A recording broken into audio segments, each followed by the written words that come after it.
This project has just been a fascinating learning experience for us, and it's probably the most fun I've ever had, and at the same time the most challenging but most rewarding of certainly any turnaround job I've had, because it's really not a turnaround at all. Certainly at this stage, it's just an exciting project.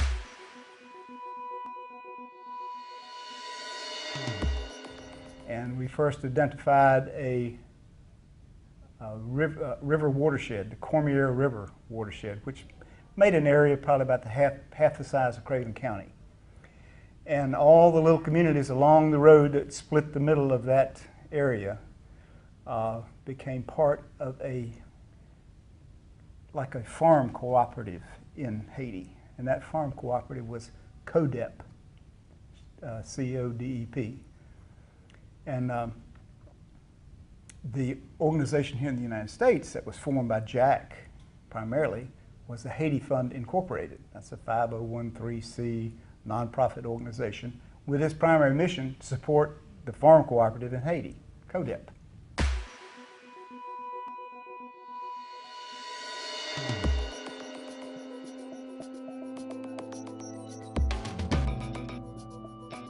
The situation is this: when we first came, the idea was to teach the people who lived in one particular watershed how to plant better produce in their gardens and how to do better personal hygiene so that their health would improve and their nutrition would improve.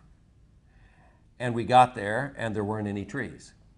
98% of Haiti has been completely deforested. Oh, wow. And with no trees, all the mud washes down when there's a rain or a hurricane. And so there weren't any soils. And so we got into the reforestation business because we needed to plant trees so that we could create soil, hold the water in the area, and then and only then we could teach them how to plant gardens and plant fruit trees. And so we backed into the reforestation business. And it was after that you plant a forest tree and it'll grow very fast in the tropics, and it'll grow to 15 or 20 feet high in a short period of time, 3 years. And we, in order to keep the trees from washing down, we dig ditches along the contour. And on the low side of those ditches, we plant a holding grass that stabilizes the ditch so that it doesn't fill with water and wash out. And then we plant the trees above the ditch about every 3 meters, 10 feet, 10, 12 feet. And these are deciduous trees, but they don't have a spring and a fall, and so the leaves fall year-round.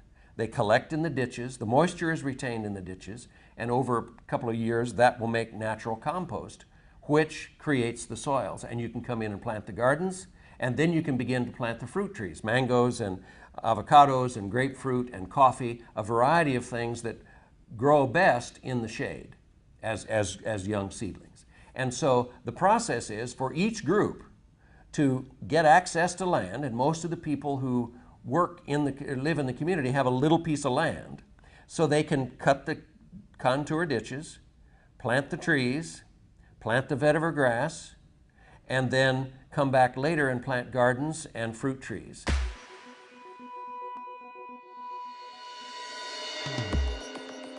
When we first started, we said this is a 100-year mission. We can't do it in a short period of time. However, I am glad to say in the last 15, 20 years, I have seen this whole mission come to almost full circle, where the people have been empowered.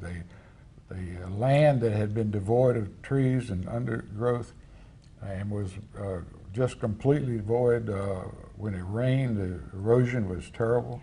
They couldn't grow crops. Now we've planted hedgerows. We've planted millions of trees.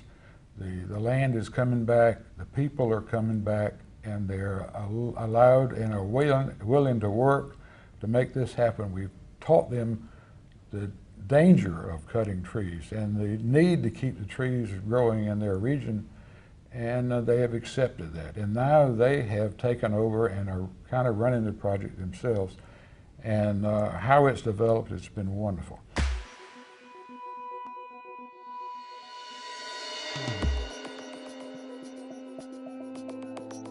It was good to see what our support had been doing up to that point, because they had had several major projects that, you know, we had been contributing to financially, and we had been praying for, and we'd been hearing about, and we'd been talking up here locally.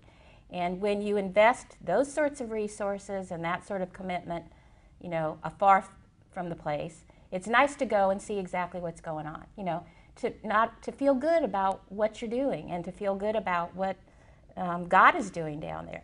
And so that was one of the main reasons I wanted to go, was just to see what it was all about and to see what we had been supporting all these years. And I also wanted my kids to see, because they have grown up in a very privileged life, in a very privileged town. You know, they have not seen poverty. I hope what's happening is what I'm pretty confident is happening, is that the reason that we folks are not as involved as we may have once been is because the people there are involved, and they've grown up a generation now of leaders and activists who are doing a lot of the work that they've been training for the last 10, 15, 20 years.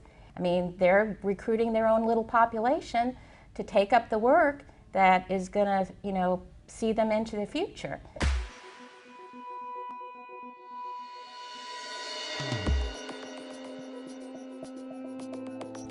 It's probably going to take additional funding, significant additional funding, because you have to kind of start and spend money in the front in order to move them toward sustainability. It's taken us 25 years to, as I said in the beginning, kick the first few people out of the nest. We think that can be shortened to 5 or 6 years.